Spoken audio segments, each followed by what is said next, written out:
were taken from those from town to flare off. They are crying now because in town they will get peace jobs, they will get all these things. So they are very hungry. They want to really come back. So I think that maybe let us follow this model. We will try it out, and if it works, maybe as the city and the officials, we must just find a way within the law to saying that instead of really taking these people away, those who are willing to pay. And I think that let us try and do what is called an in situ renovation.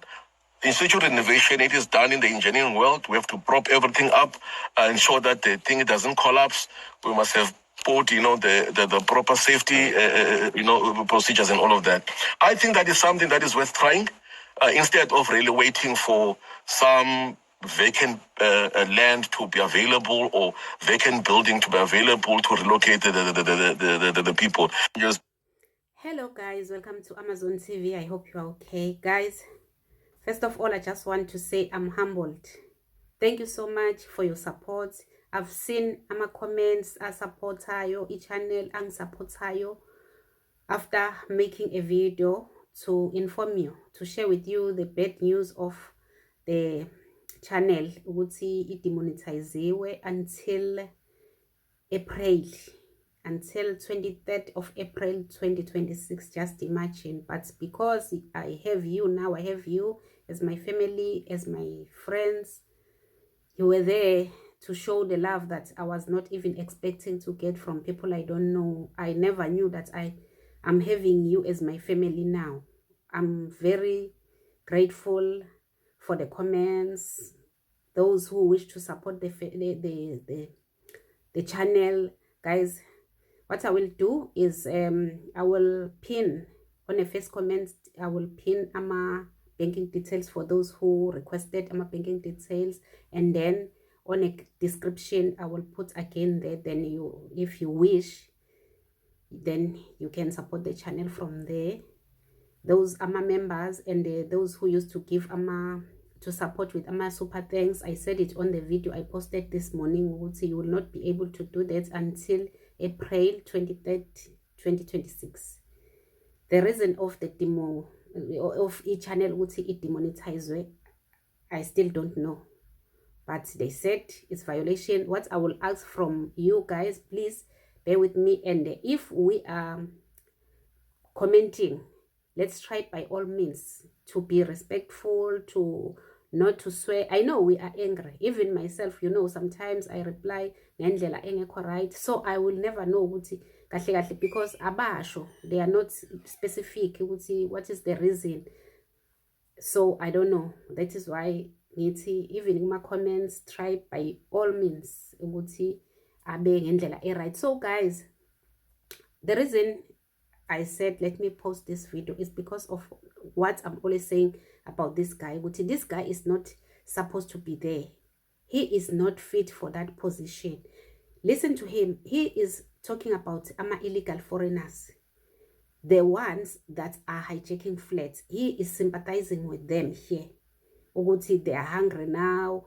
They want to come back to Joburg. You remember those the group of foreigners they removed from a building inside the CBD in Joburg and took them to a flare off.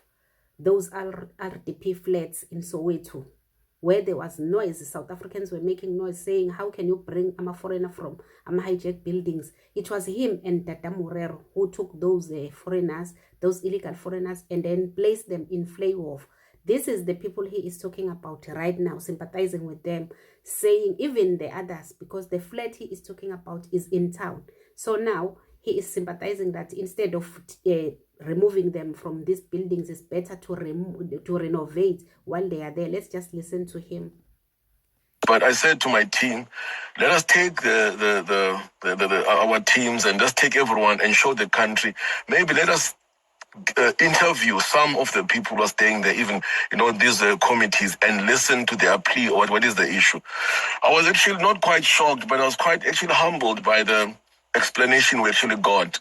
They've been saying that they've been approaching us as the city for a very long time, because after they could not find the owner, they wanted to take over and pay the rates. But there's an issue of the ownership and the ownership of the account, the rates account. So they've been getting people coming there to hijack them and all of that, some property companies. So it actually opened a shed us a bit of light to myself to say that maybe in these buildings, because the issue of alternative accommodation is quite very difficult, I don't think that we're going to be achieving that at any time soon. So the question I asked them, how many are willing to really pay rates and pay rent? They say that almost 80% of us, because we are working. So I said to them, look, maybe let us look at something different. I will talk to the city to see if maybe get a facility where you guys are able to pay rent or pay, so we must look at a solution. And then we must get a way that maybe a company or something, or maybe create a facility where we're able to do a maintenance on those buildings and actually do this facelift. So it was quite the eye opener. This is the first building, and this is actually the third building where we called the tenants to really come through, and we asked them what is the issue. So we cleaned up the Remington building. We've cleaned up the Metro Heights building. You can even go there and check through negotiations and other tenants. They're saying that we're not going to leave here because tenants have been owing us a lot of money. So if we can get our money, we can settle and then we can go. At the Metro Center, they actually did that. They settled, I think about between 300 and 400,000. Then they vacated, and then the owner was able to come in and do their work. Maybe we might have to look at this thing differently, because alternative accommodation is very, very difficult. We've got a backlog in the country, and we're not going to win this war. Yeah. With that said, how does the city then balance strict law enforcement with humanitarian considerations here for especially vulnerable occupants who are found in hijacked or illegally occupied buildings? I think that this new strategy, we'll try it out. I remember if you remember, when I was deployed, I launched a Noma Kanjani Manje in Namhlanje. And in that process, we've managed to really, the owners of Remington and the owners of the Metro Heights were able to really penetrate their building. And if you can go back there, I said to the team, to the journalists, that I'm going to take them there, maybe meet some of the owners, because we worked on it, and then we called these people. We've called the committee, we've called the tenants there, we spoke to them, and then they were asked very nice, what are the issues?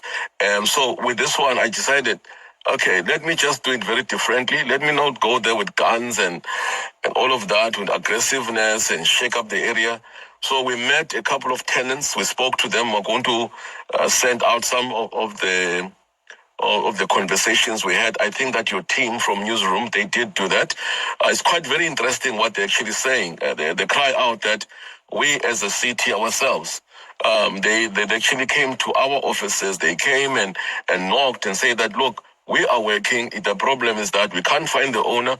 We want to pay rent, and they are staying in the dark. They want to pay for electricity and all of that. So I'm going to really entertain that. I said to them that I'll go back on the 7th of January when everyone is back, because they indicated that we as a committee there, we are willing to really pay the rent, even if it's between 2,000, 3,000, because some of them, you can see, they work for security companies, others are working for, these warehouses. It's something that we can actually do. I said to them that I'm going to talk to my other colleagues, because I'm coming from the engineering, background, to see. A very good question from a journalist. How are you going to enforce the laws with Ubuntu at the same time? And you can hear no working class South African can stay in a dark flat without electricity. Never. They can. This person is talking about people who are working as securities, as warehouse workers. Those people we know who are securities in South Africa, doing all these small jobs like gardeners and security, domestic workers. He is talking about them. some of my colleagues in the private sector I used to work with, because I used to work on site as well. If maybe they can come through and really assist these people, just to put that building, just to facelift it, and indeed put a controls mechanism, and they agreed on that, and put a CCTV there, and then we have to talk to the city. What then happens that when you have a private building, the owner is nowhere to be found, and then tenants, they want to have this account, they want to pay rent, and they want to pay what you call the rates, even if it's between 2,000, 3,000, because some of them you can see they work for security companies, others are working for these warehouses. It's something that we can actually do. I said to them that I'm going to talk to my other colleagues. People were taken from those from town to flare off. They are crying now because in town they will get peace jobs, they will get all these things. So they are very hungry. They want to really come back. So I think that maybe let us follow this model. We will try it out, and if it works, maybe as the city and the officials, we must just find a way within the law to saying that instead of really taking these people away, those who are willing to pay. And I think that let us try and do what is called an in situ renovation.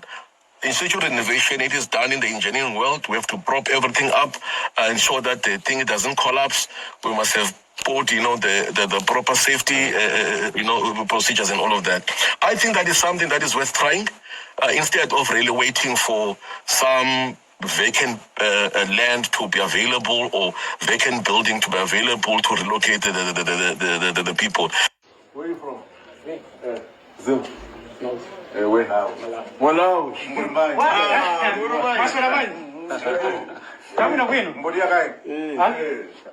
No, they left it this one. Guys, as long as this EFF guy is still in that office, these people are not going anywhere. You can hear him now. He is not hiding it. Instead, he's saying, instead of taking these people away, we need to renovate when they are there inside those flats. Those who are in Soweto, in Flayworth, in those RDP houses there, are crying that they are hungry because they want to come back to town for peace jobs. So, you see, this is exactly what I'm always telling you.